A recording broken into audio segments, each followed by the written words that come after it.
Баршаңызға қайырлы күн, құрметті оқырмандарым. Бүгін осындай баклажаннан қыстық салат дайындайтын боламыз. Жасалу жолы оңай. Мен бақшада бар ингредиенттен жасадым, көкөністен жасадым. Сіздерде тура осылай жасап, банкіге жауып, қыста жесеңіздер болады. Дәмі өте керемет. Суық түрінде де, ыстық түрінде де жесеңіздер өте дәмді, нанға қосып жегенге өте керемет салат. Ең алдымен менің каналыма тіркеліп, қоңыраушаны басып отыруды ұмытпаңыздар. Бізге қажетті ингредиенттер: пияз, баклажан, қызанақ, қызғылт түрінен және болгар бұрышы, кинза, бұрыш және чеснок керек. Баклажанды қатты майдаламай, осындай орташа көлемде турап аламыз. Мен бұл салатты өзімізге күнделікті жегенге дайындап жатырмын. Барлығын өзімнің бақшамнан алып келіп дайындап жатырмын. Сіздерге банка жабатын болсаңыздар, қыстық салат қылып жабатын болсаңыздар, сіздерге ингредиенттің барлығын описание бөліміне қалдырып кетемін. Баклажанды турап болдық. Ендігі кезекте қызанақты осылай кесіп қабығын ашығанға ыңғайлы етіп дайындап турап алдым.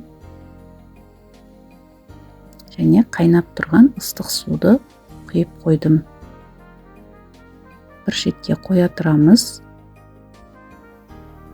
Турап дайындап қойған баклажанымызға біраз қасық тұз салып, жақсылап араластырамыз.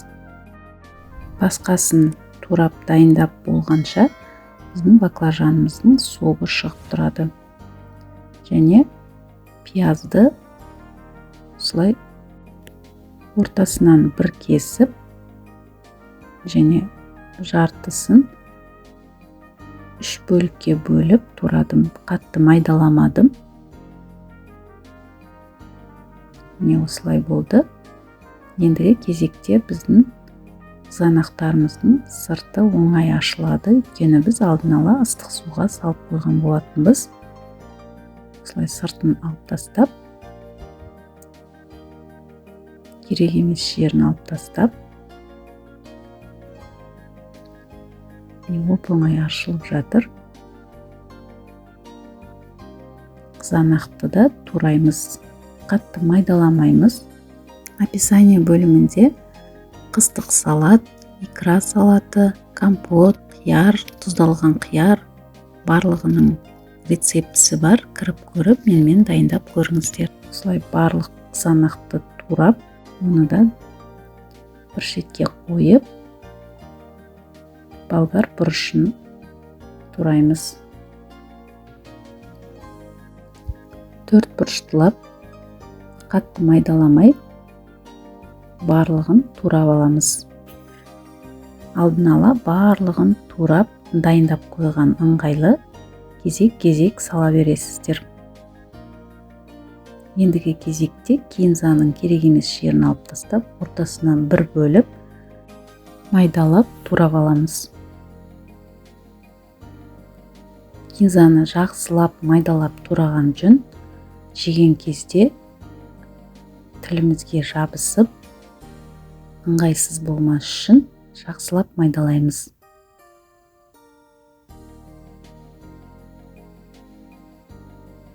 Ендігі кезекте чеснокты қолмен турасаңыздар да болады. Осылай терканың майда жағымен өткізіп алсаңыздар да болады. Барлық чеснокты өткізіп алдым. Теркадан енді ащы бұрышымызды осылай тураймыз. Майдалап, 4 бұрыштылап турап аламыз. Барлығын дайындап қойдым. Енді осындай кастрөлге майды жақсылап құйып, майды аямаймыз. Жақсылап құйып, қызып тұрған кастрөлге май құямыз. Және майды қыздырып, Ең бірінші пиязымызды саламыз. Каналыма тіркеліп, қоңыраушаны басып отырыңыздар. Сұрақтарыңыз болса, комментарий бөліміне қойыңыздар. Міне осылай сарғыш түс болғанша қуырамыз. Ендігі кезекте қызанақты саламыз. Бетін ашып қуырамыз. Әзірге бетін жаппаймыз. Отты қатты отта пісіреміз. Міне шамалы суы тартылды. Қайта-қайта қозғап отыруымыз керек. Ендігі кезекте болгар бұрышын салып, тағы да жақсылап араластырамыз. Араластырып отыруды ұмытпаңыздар, себебі асты қатты жанып тұрғандықтан күйіп кетуі мүмкін. Міне тағы да әр салмасын салған сайын 10-15 минуттай қуырамыз. Тұздалған баклажанымызды суын төгіп тастап, басқа ыдысқа аударып, осылай баклажанды да салып, жақсылап араластырып қуырамыз.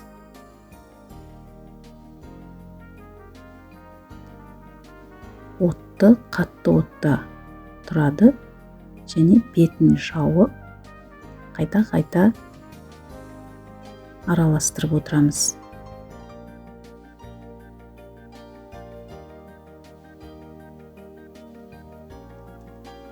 Ендігі кезекте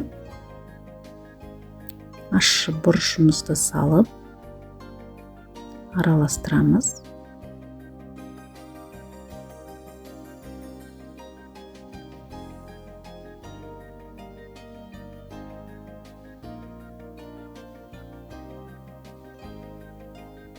Тұз 2 ас қасық салдым.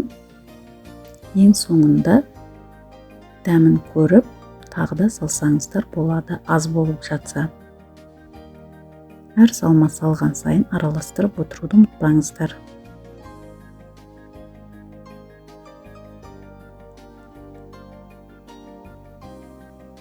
Және 2 ас қасық шекер салдым. Шекер біздің салатымызға бір әдемі дәм беріп тұрады. Чеснокты да салып, жақсылап араластырамыз. Туралған кинзамызды да саламыз. Барлығын салдық. Тағы да араластырамыз. Осы кезде отты баяу отқа қойып, бетін жауып, 10 минуттай тағы да қуырамыз. Қыстық салатты міндетті түрде ұзағынан қуырған дұрыс. Барлық көкөнісіміз әбден қуырылып өлуі керек. Міне біздің салатымыз дайын десек те болады. Өте әдемі, иісі де мүңкіп, керемет дәмді салат дайын болып жатыр. Дәмін көріп жатырмын. Тұзы өте жақсы болды. Сіздерде кем болып жатса, тағы да қоссаңыздар болады.